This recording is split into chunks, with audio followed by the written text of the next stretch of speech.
Est-ce que tu sais pourquoi nous sommes tous vivants aujourd'hui? C'est grâce à un homme fidèle qui, il y a longtemps, marchait avec Dieu.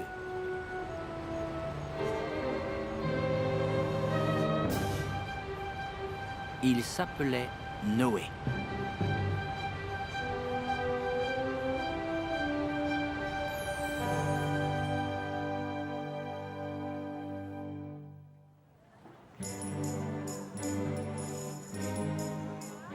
En Genèse chapitre 6, la Bible nous dit qu'il y a très longtemps, à peu près 600 ans après la mort d'Adam, le premier homme, des anges ont regardé du haut du ciel et ont remarqué les femmes.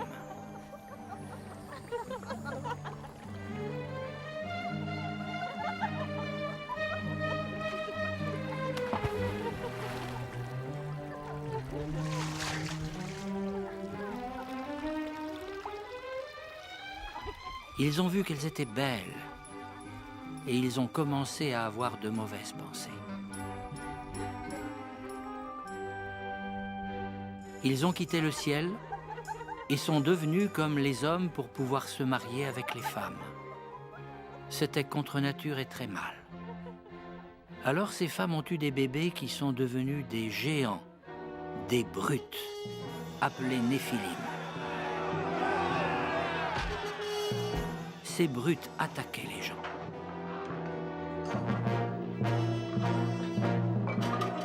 Beaucoup d'hommes ont suivi leur mauvais exemple.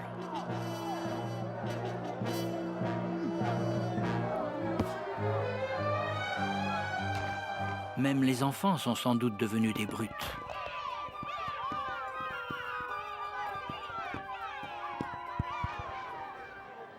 Dans ce monde de violence, les gens faisaient semblant de ne pas voir la souffrance autour d'eux.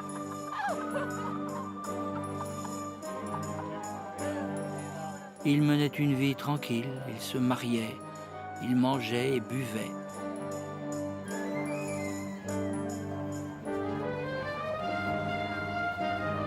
Ils achetaient, vendaient et ne s'occupaient pas de Dieu.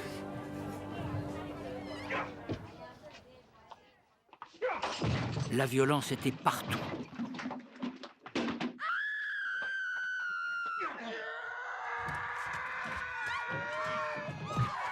Les innocents étaient attaqués. Mais qu'est-ce que Jéhovah Dieu pensait de toute cette méchanceté? Il voyait que la méchanceté des hommes était partout et qu'il ne pensait qu'à des choses mauvaises. La méchanceté des hommes lui faisait de la peine. Qu'est-ce que Dieu a décidé de faire? Il a dit, « Je vais effacer les humains de la surface de la terre. »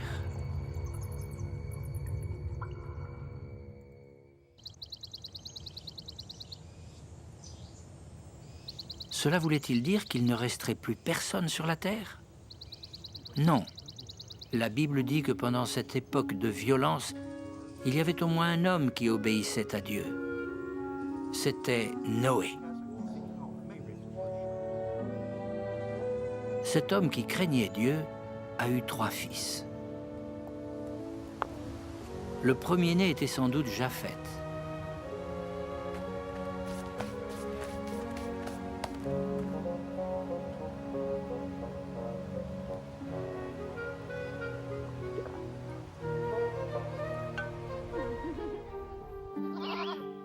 Le deuxième s'appelait Sem.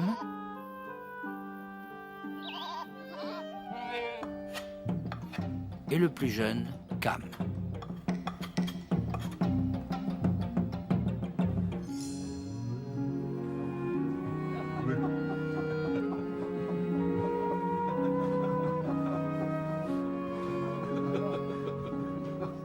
Ses fils obéissants et leurs femmes fidèles allaient beaucoup aider Noé dans un travail spécial que Dieu allait bientôt lui confier.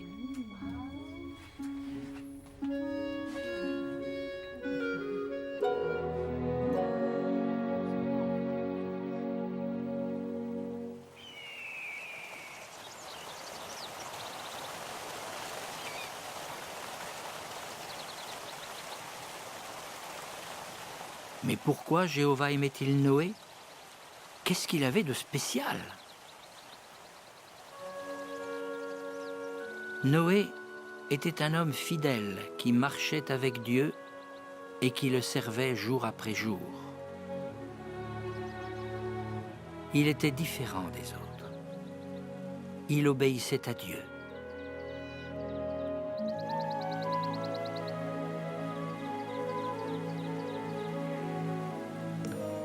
Comment Jéhovah allait-il détruire ce monde méchant? Dieu dit: « Je vais faire venir un grand déluge pour purifier la terre. L'eau sera si profonde que tout sera complètement noyé. »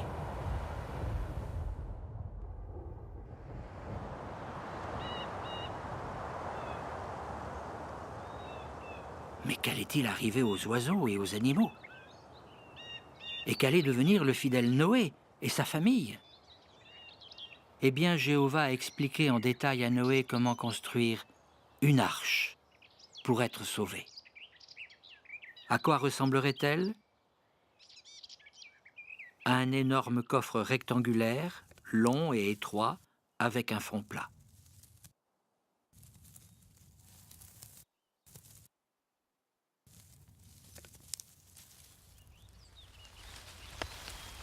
Ils ont dû dégager une grande surface de terrain pour dessiner les plans de cette arche immense.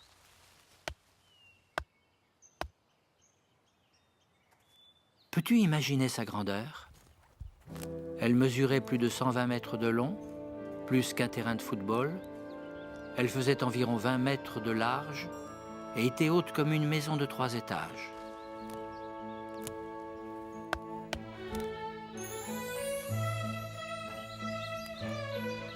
Noé l'a sans doute construite près d'une forêt pour trouver facilement du bois.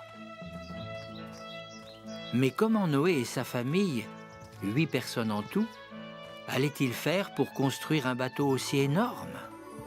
C'était quelque chose qu'ils n'avaient encore jamais fait.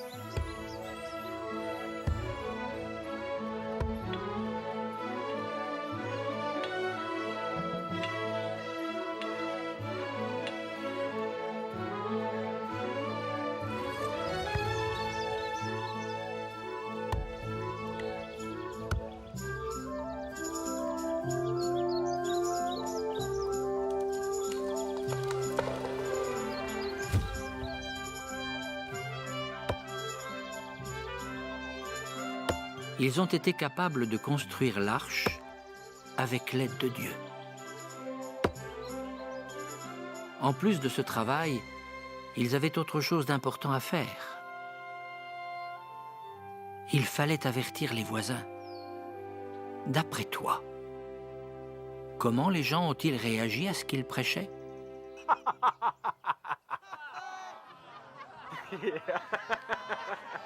Ils ont dû dire: « Vous êtes complètement fous. Pourquoi construisez-vous ce gros coffre? Vous perdez votre temps. Le monde n'est pas prêt d'être détruit. » Ils n'ont pas voulu écouter l'avertissement de Noé. Ils ont continué à vivre comme auparavant. Mais Noé écoutait Dieu au lieu d'écouter les gens.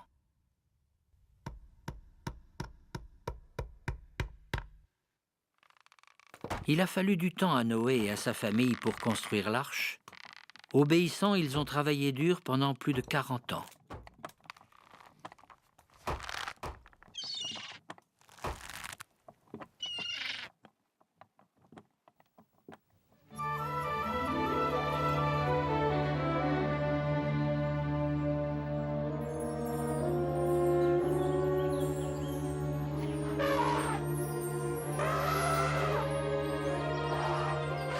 Un jour, enfin, l'arche a été terminée. L'eau ne pouvait pas entrer à l'intérieur. Pour avoir de l'air et de la lumière, il y avait des fenêtres tout autour. Il y avait aussi une grande porte sur le côté. Pour pouvoir rester longtemps dans l'arche, Noé et sa famille ont préparé des fruits, du grain et d'autres aliments. Ils ont dû aussi penser à emporter de l'eau, pour eux et pour les animaux. Mais ce n'était pas fini. Il restait encore quelque chose à faire, quelque chose d'urgent.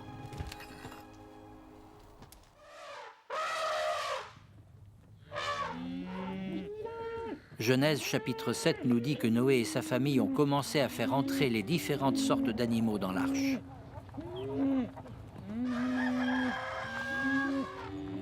Il fallait faire vite. Pourquoi? Parce que Dieu avait dit « Encore 7 jours et je fais pleuvoir sur la terre pendant 40 jours et 40 nuits. »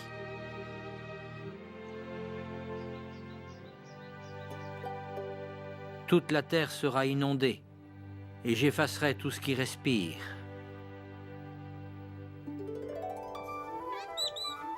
De chaque espèce animale pure, fais entrer 7 animaux dans l'arche.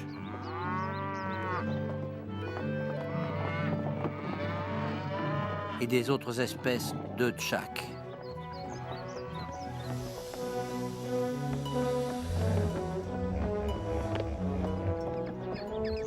Jéhovah a dû aider Noé à diriger les nombreux animaux qui devaient entrer dans l'arche.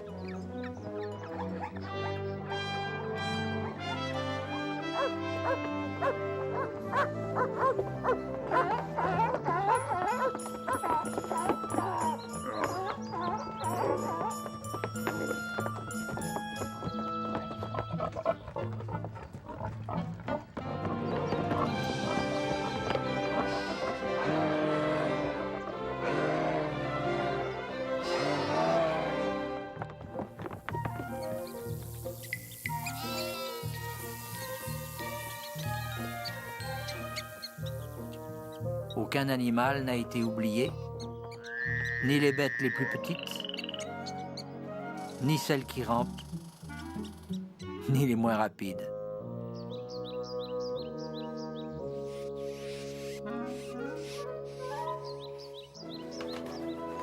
Est-ce que Noé a pris tout son temps? Est-ce qu'il s'est dit « Oh, ça peut bien attendre demain » ?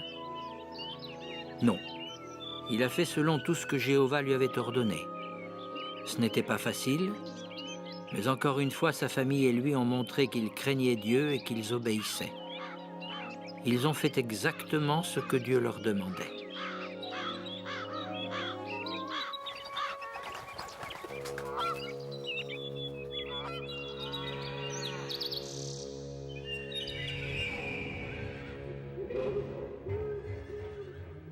Quand tous les animaux ont été en sécurité à l'intérieur, Jéhovah a fermé la porte.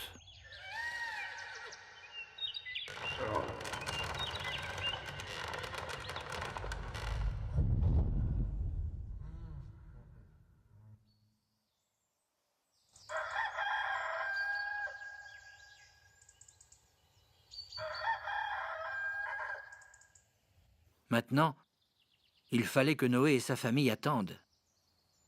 Est-ce que le déluge allait venir? Sinon, ils auraient l'air ridicules, comme ça, dans l'arche.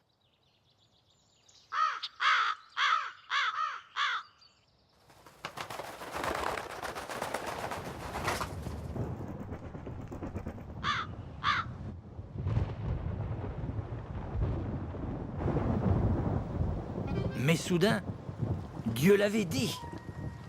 Les cieux se déchirèrent brusquement.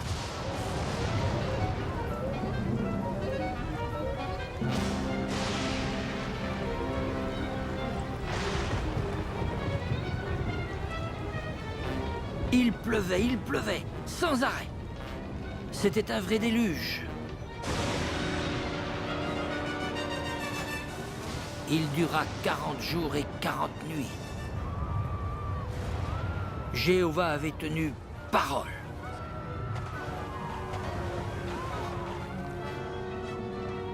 L'eau montait de plus en plus. Imagine ce qu'ont ressenti les passagers quand l'arche s'est mise à flotter et à bouger.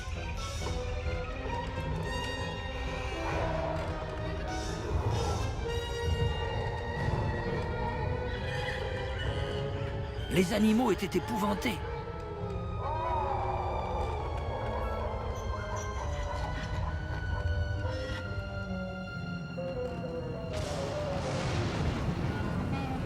Petit à petit, l'arche a commencé à monter avec l'eau. Même les montagnes les plus hautes ont fini par être recouvertes par l'eau. La terre a été sous l'eau pendant 150 jours.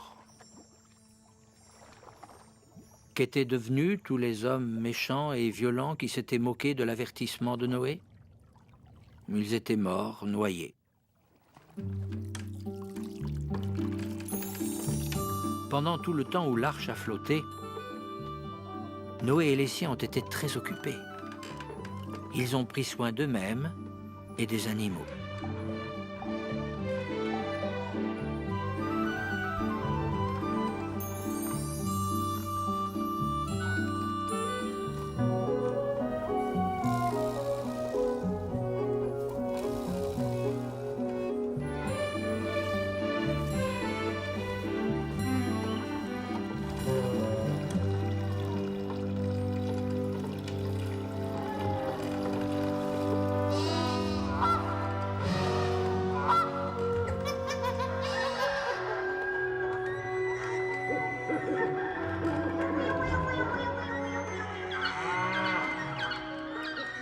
Seuls les animaux dans l'arche et Noé et sa famille ont été sauvés.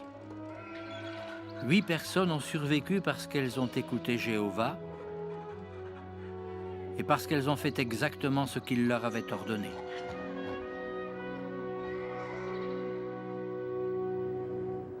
Ensuite, Dieu a fait passer un vent sur la terre pour qu'elle sèche. Les eaux ont commencé à descendre et à former des océans, des mers, des lacs et des rivières. Imagine ce que Noé et sa famille ont ressenti quand, tout à coup, l'arche s'est immobilisée sur les montagnes d'Ararat.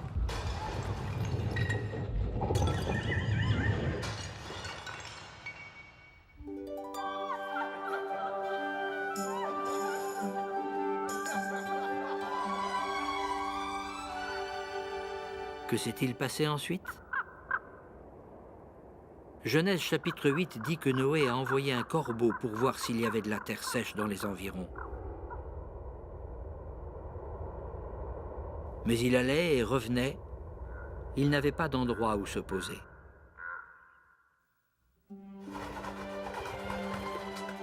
Plus tard, Noé a lâché une colombe, mais elle avait beau chercher loin, elle ne trouvait pas d'arbre.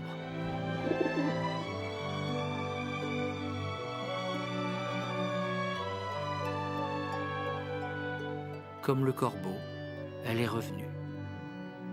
7 jours plus tard, Noé a lâché encore une fois la colombe et elle est revenue avec dans son bec une feuille d'olivier qu'elle venait de cueillir. Alors, Noé a su qu'il y avait de nouveau des arbres et que la terre séchait peu à peu.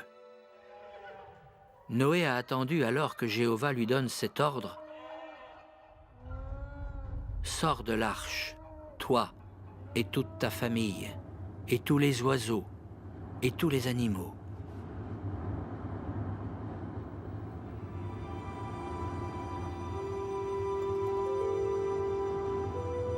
Si c'était toi qui avais survécu au déluge, tu aurais eu très envie de remercier Dieu, n'est-ce pas?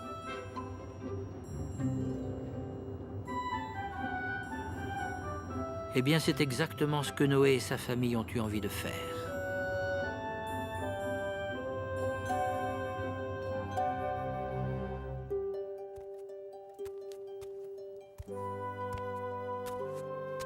Ils étaient si reconnaissants qu'ils ont construit un autel de pierre à Jéhovah.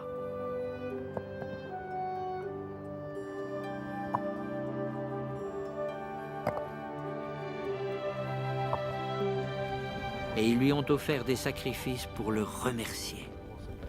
Jéhovah était très content de voir Noé l'adorer et le remercier de cette façon.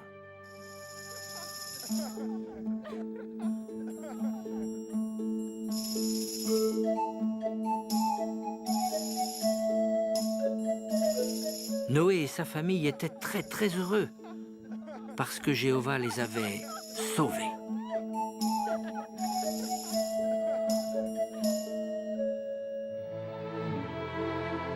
Jéhovah les a bénis et leur a dit d'avoir des enfants et d'habiter sur toute la terre. Avec le temps, les fils de Noé et leurs femmes ont eu des enfants.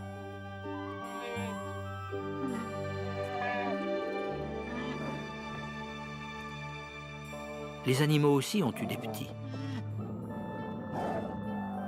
C'est ainsi que les hommes et les animaux ont commencé à se répandre sur toute la terre.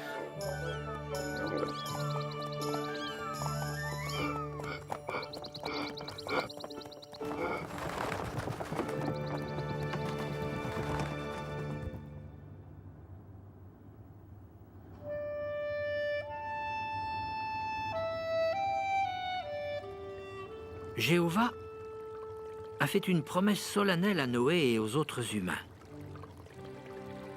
Je ne ferai jamais plus venir un déluge sur la terre pour la ravager. Et pour les aider à s'en souvenir, il leur a montré quelque chose de magnifique dans le ciel. Mon arc-en-ciel, je le mets dans le nuage, et il doit servir de signe de l'alliance entre moi et la terre.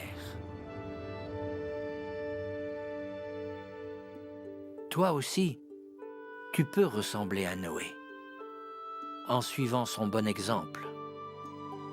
Il avait une famille spirituellement forte. Tous ensemble, ils ont construit l'arche et se sont bien occupés des animaux.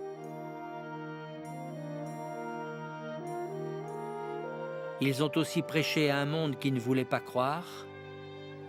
Oui, Noé était un prédicateur de justice. Noé marchait avec Dieu. Et nous aussi, nous devons marcher avec Dieu.